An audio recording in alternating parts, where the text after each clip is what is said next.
আমাকে হারিয়ে তুমি খুব খুশি, তাই না?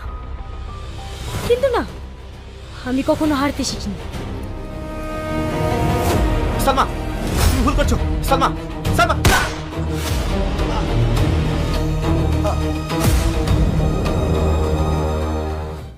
আমি কখনো হারতে শিখিনি।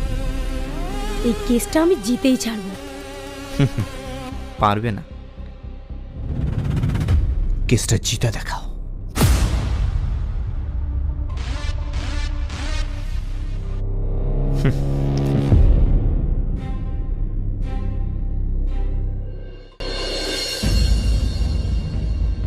আসামি রাজমণ্ডলকে উপযুক্ত প্রমাণ ও সাক্ষী বয়ানের ভিত্তিতে মধুমিতাকে খুনের হত্যার অপরাধে ভারতীয় দণ্ডবিধি ৩০২ ও ৩০৭ ধারা অনুযায়ী যাবজ্জীবন কারাদণ্ডে দণ্ডিত করা হইল। না, এটা হতে পারে না। এই অফিসার, দেখে নেব।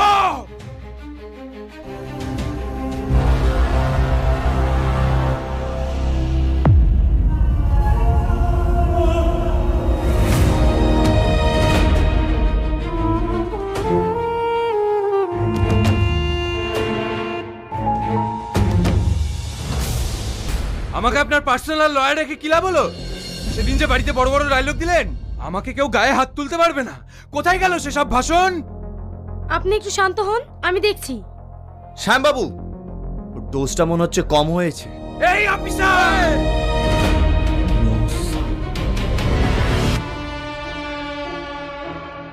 টনি, তুমি আমার ক্লায়েন্টকে কোন অপরাধে অ্যারেস্ট করেছো?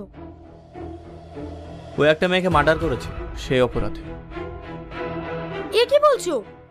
আমার ক্লায়েন্ট কোনো মার্ডার করেনি। ম্যাডাম, আমাদের কাছে প্রমাণ আছে। What nonsense!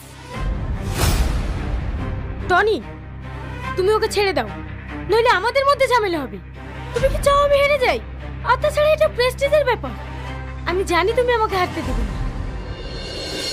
সালমা, এখানে হার জিতের প্রশ্ন আসছে কেন? He is the murderer. ও একটা মেয়েকে খুন করেছে, একটা বাবা মায়ের কোল খালি করেছে, আর আমি আমার ডিউটি পালন করেছি, ব্যাস।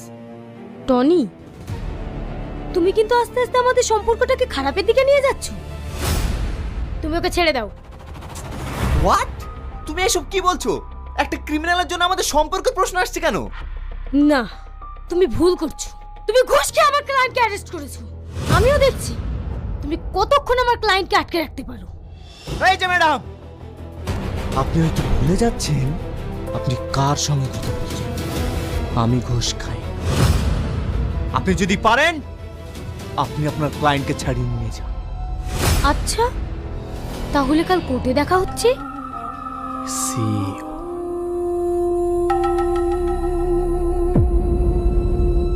শ্যাম বাবু। Yes sir. এ গায়ে হাত দিবি না।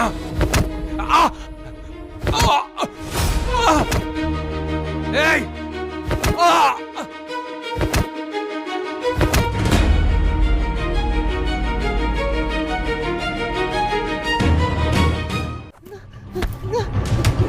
ওই দাঁড়া,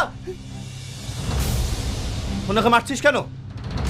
বাবু, ওনার সাথে ভাড়া চেয়েছিলাম বলে।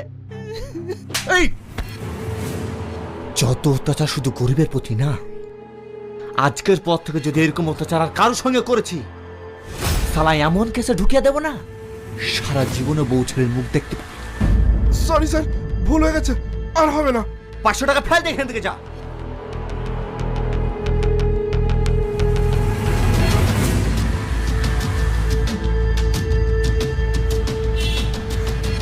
আপনার শরীরের অবস্থা তো ভালো না, আপনি এই অবস্থায় রিক্সা নিয়ে এসছেন কেন? কি করবো বাবু, সংসার তো চালাতে হবে।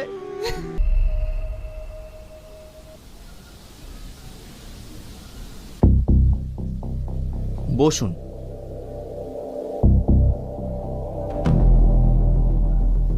কি হয়েছে বলুন।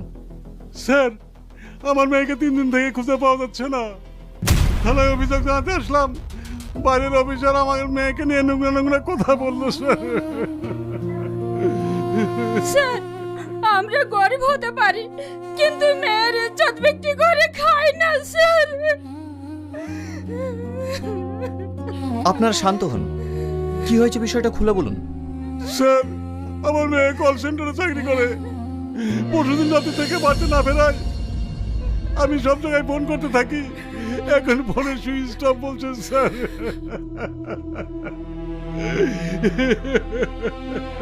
স্যার, আমার মেয়ের কিছু হয়নি তো? আমাদের ভীষণ ভয় করছে স্যার। আচ্ছা আপনার মেয়ে কোনো বন্ধু বান্ধবের বাড়িতে নেই তো? আমার মেয়ের কোনো বন্ধু নাই স্যার, দু একজন ছিল, তাদের কাছে খোঁজ নিয়েছি, পাইনি। আবার আত্মীয় স্বজনদের কাছে খোঁজ নিয়েও পাইনি। তারপর থেকে স্যার আমার মেয়েকে খুঁজে বেড়াচ্ছি। আচ্ছা আপনার মেয়ের কোনো ছবি আছে? হ্যাঁ আছে স্যার, আছে। দিন।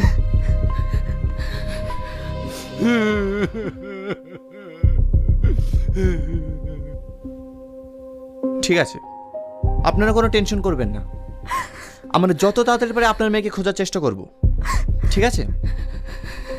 আসুন।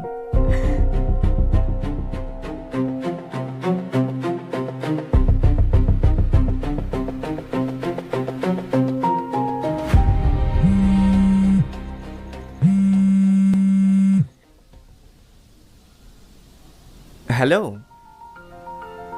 কোথায় তুমি? এই তো থানাতে, জাস্ট 10 মিনিটস, আমি এক্ষুনি বেরোচ্ছি। আমি সেই কখন থেকে দাঁড়িয়ে আছি, তোমার কোনো দায়িত্ব আছে? আর একটু শোনা, একটু বোঝার চেষ্টা করো, জাস্ট 10 মিনিটস, আমি এক্ষুনি বেরোচ্ছি। লা লা লা লা লা লা লা লা লা লা লা লা লা লা লা। বসুন। এটা কে? আমার বয়ফ্রেন্ড। কে? বয়ফ্রেন্ড?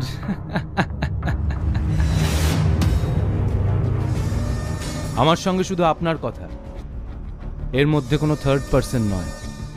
আউট। কি হলো, কথা কানে গেল না আপনার? আউট।